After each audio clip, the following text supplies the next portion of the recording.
we're going to wrap things up on our Masters podcast. So glad to have you joining us here on the final round of the 2018 Masters, along with Phil Iacovino, my brother. This is Jason Iacovino on KRFOradio.com, as we do every year.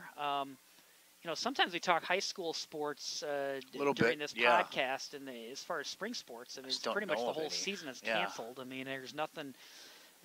It's not funny if you're, I would say I feel bad for the kid who that's their sport is in the spring. Right.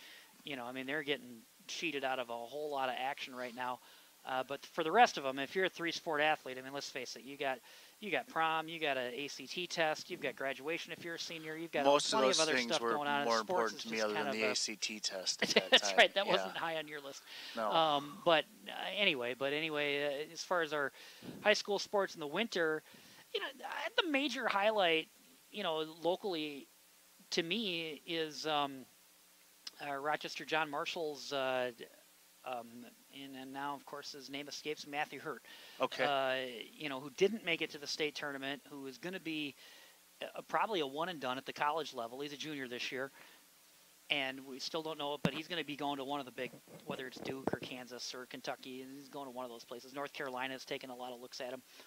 But other than that, great seasons basketball-wise for Owatonna, both boys and girls, finishing in the top 5 in the conference, and in the case of the girls, finishing second place. But Owatonna ran into JM. It's a game I went to with our brother-in-law and our kids at Mayo Civic Center. It was really a lot of fun because you had Matthew Hurt out there, who's an amazing specimen as a basketball player, and then you had this scrappy Owatonna team, including Jason Williamson, who's going to be playing for the Gophers. So how does that work? If you've already committed to a D1 school for football, does Fleck want you playing other sports or is it basically your risk? You'll find somebody else if you get hurt. Stelter did the same thing. I don't think it's a big deal. I personally like it. Here's the deal. In Owatonna, you're playing them all. Okay. I mean, they are really good, really heavy on that. But they can't. The coach can't influence him at this point anyway, though. Well, I don't know. I mean, I think if PJ called him and said, "Look, we don't want you to get hurt. We want you to concentrate on football." I mean, maybe he could influence him. I don't know, but I tell you one thing: there's no way that Jeff Williams is going to tell him not to play basketball. I mean, like I said, at Owatonna, the culture is they want to play them all. No, this is I think great. It's great. We've got Henrik Stenson calling in for a ruling here. So the USGA and the RNA obviously are the governing bodies, and this is just another little tidbit about the Masters tournament. What kind of ruling do you need here? That's a ball. That's I don't know. He wants to know if he's on the green so he can mark it. Not. He's clearly not on the green. But Augusta has said to the governing bodies, yeah, you know what? We're running our own tournament. We make our own rules. We'll kind of abide by yours, which they do completely. But they just make it a point to be like, you don't have any say in this. Yeah, you had that weird Tiger Woods thing about 4 years ago on number 15. Yeah. Yeah. That to me was the oddest one that I've had. Usually this tournament is free. They do a great job. Rules controversy, which is kind of cool. The old tournament committee chairman, Fred Ridley, is now taken over as the chairman of Augusta. Seventh overall chairman ever. Speaking of 15, how about Sergio on Friday? Oh, that was brutal. In that situation, Thursday. His comment was, I didn't hit a bad shot, and then you brought something to light that kind of made me think, you know what, it's right. Okay, so after your third one, or maybe your second, you take an extra club, right? You just realize that you maybe hit it perfect, but that's not working. Right. Right. You can't believe your eyes, but that's actually what's happening. So you gotta hit it a little further because, and I haven't heard any of the players say that that's unfair or that the course is set up unfairly because of that. No. That happening in that scenario. They know better. I think they all learned their lesson at where was it out west? They played it in Oregon or Washington. I think Seattle. Yeah, the first one Fox had. Yeah, it starts with the C. I can't remember it now. It's really embarrassing because I'm sure. Well, they had pelts on the green. It was probably the green wasn't in the greatest condition. It was like putting on crab the grass. point is, you don't criticize a USGA setup. We're all playing in the same conditions, and I say we're all. I'd be more apt to criticize that than I would be to criticize Augusta National. I mean, this thing is what it is. Yeah. You either make the adjustment or you don't. But you get a week to practice too, so absolutely. it's not like Anyway, one last comment I thought I would say about just going back to the high school thing. Mm-hmm. So I don't know how popular it is in other sports, but in football, it's kind of a next year.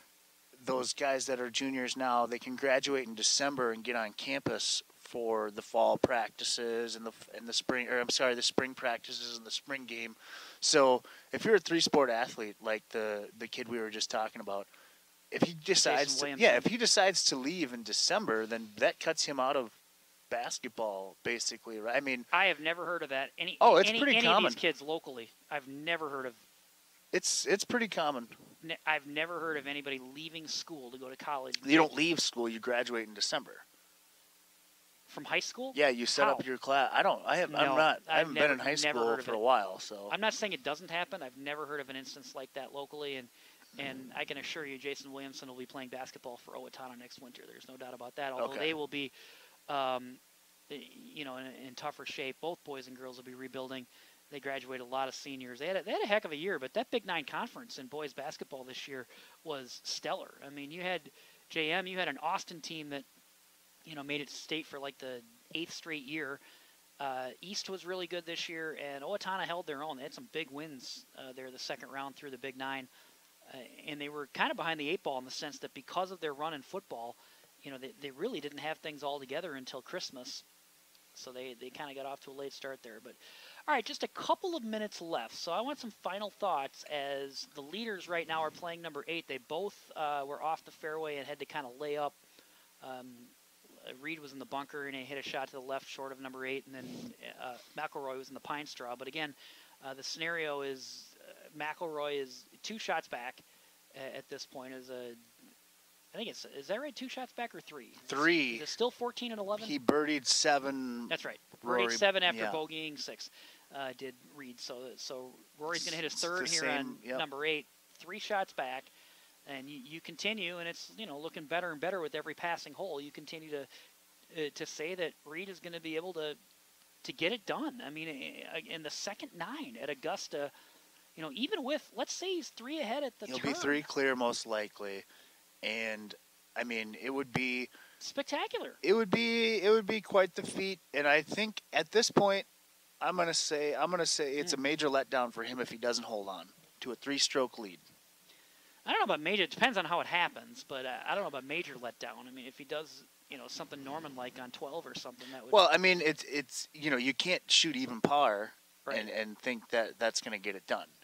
He's going to have to... Well, like I said, I said it before he hit the shot that he's going to have to make some birdies, and then he hits a shot to 3 inches and makes a birdie. I mean, I still think he's got to have birdie at least one more coming in, but it'll be interesting. But here as we watch, Pro Tracer here, Mr. Orange, Ricky Fowler, and like you said, he just does enough to keep his name in the mix and get on TV a few times, but... all right, give me a dark horse. Give me a guy that if he makes a run, you will have called that he made a run. I will have called it. I'm giving you the opportunity, other than Reed and McElroy, who's going to make a Spieth. Jordan Spieth. Spieth. All right. Yeah. The guy who's been laying in the weeds here since Friday. The guy I would be shocked is Ricky. Okay. Yeah. And I think Patrick Reed's going to win it. All right. Fair enough. Phil, another great year. Absolutely. See you next year. Yeah, thanks a lot. Thanks, everybody, for listening. For my brother, Phil Iacovino, this is Jason Iacovino. It's our Masters podcast on KRFOradio.com.